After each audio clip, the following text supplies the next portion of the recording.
Hello guys, welcome back to my channel.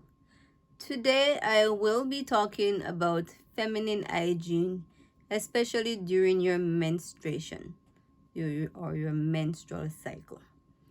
Okay, so if you're a young girl just starting that phase in your life, welcome to period 101.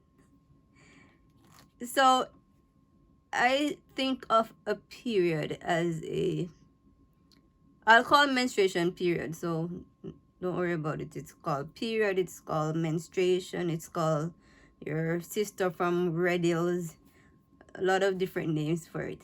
So I will refer to it as a period. So just in case you're not sure what I'm talking about menstruation, your monthly period, your cycle, whatever name you call it. So have you ever missed your period? Well, it doesn't relate to you young girls, but the younger girls, the not the younger girls, the older girls know what it's like to miss your period and be like, oh my god, why is it not coming yet? Oh, I wonder what's going on. And you get so excited when it comes.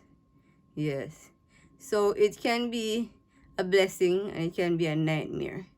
So we all know what that is like. So a menstrual period is usually starts when you're around 12 years old. So what happens is that your body sheds whatever blood that is collected in the uterus in preparation for a baby. So if you don't get pregnant, then you would shed this lining, and that's what we call a menstruation or period.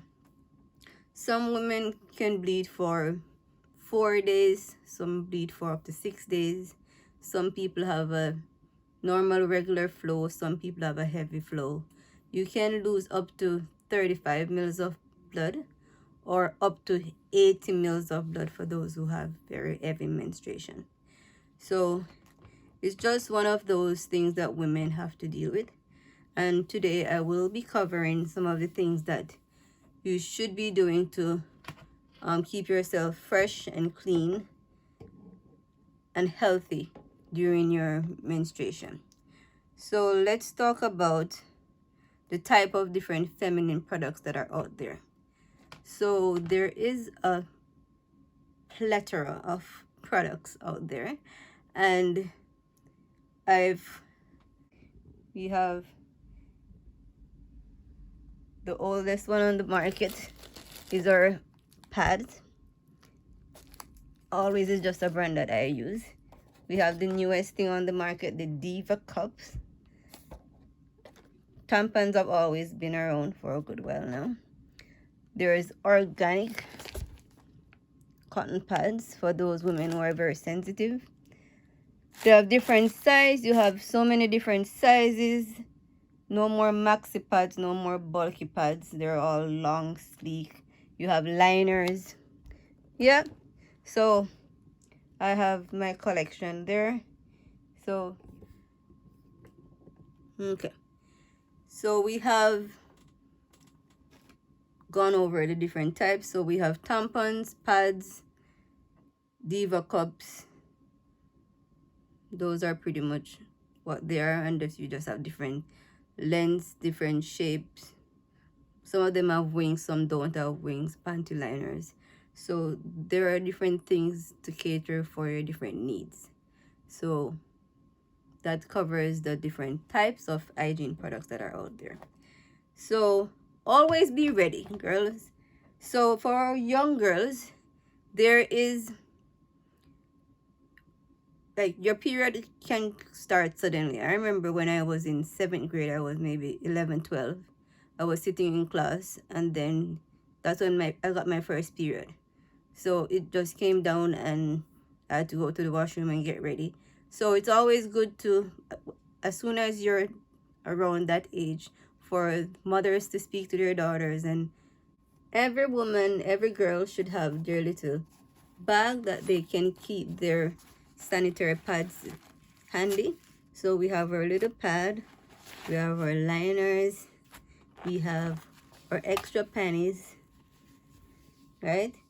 And just make sure you're always ready, because your period sometimes can, the cycle can change, and you just don't want to be caught off guard.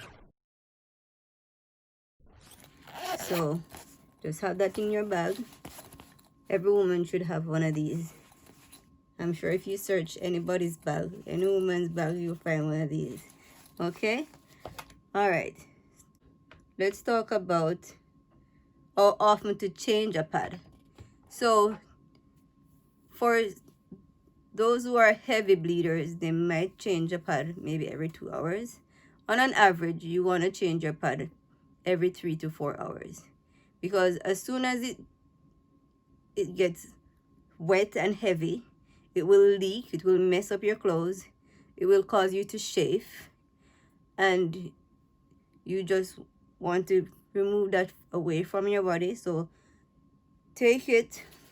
It comes in a wrapper, so when you unwrap it and you apply this to your underwear with the sticky side down, and you have the wings, you would separate the thing from there and put this into your panties. So as soon as this is full, like, you would fold it back and put it back into the wrapper that it came in, and put it into your garbage. Okay, so if you're anywhere, whether in public or at home, always put it back in the, save that plastic outer wrapper, or you can wrap it in tissue paper if that's what you have, and then you put it in the garbage. Never flush sanitary products, because they can block up your toilet.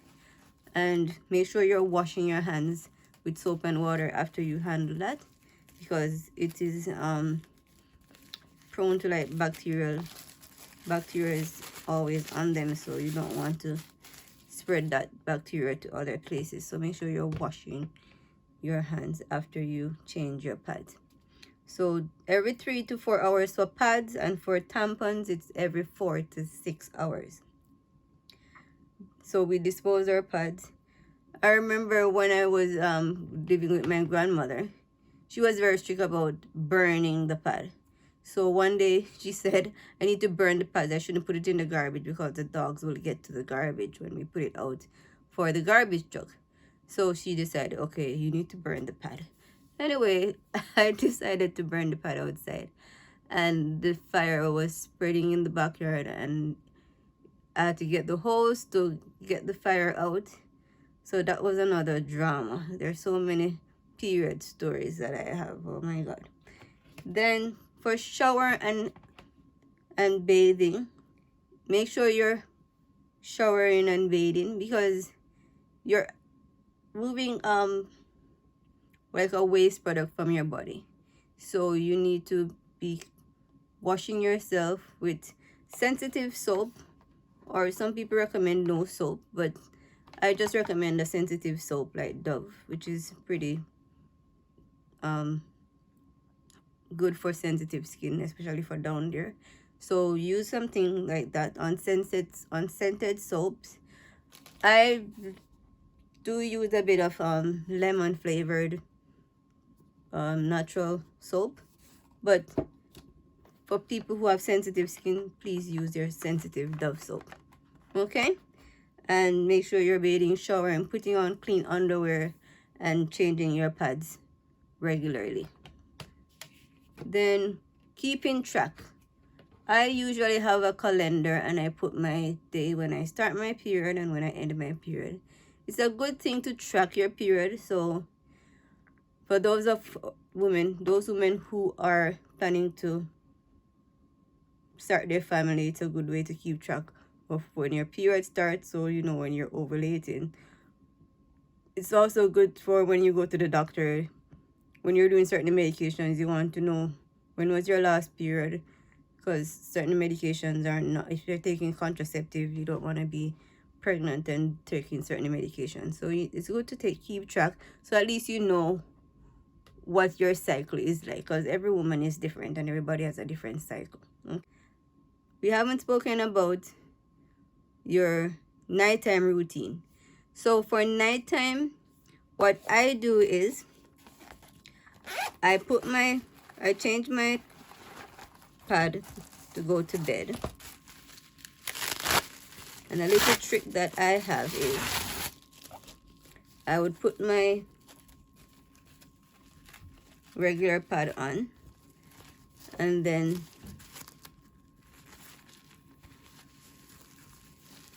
in order to prevent it from affecting the, like leaking on the bed, I will put an extra pad, cut one and put it at the back to extend this one, and then I don't have that problem where it leaks on the bed. So you attach it there, and then when you lie down, it doesn't leak and go through your panties and get on your bed or your sheet. Some people use towel, but that's just messy and more work. So you want to change your bed linen. So if your period lasts for 6 days, you might want to change it daily. You might want to do it at the end of it. But sometimes if you have leakage and things get messy, then you want to change the whole thing. So it's just a part of your hygiene when you're doing your period, to make sure that your bed linen is clean. And that's just one of those things. So that's all, guys. I hope you find this topic interesting, and remember to take care of yourself. And the next video will be about different complications from the period, so like painful period, toxic shock syndrome. So I will do another video on that, so keep posted. Bye.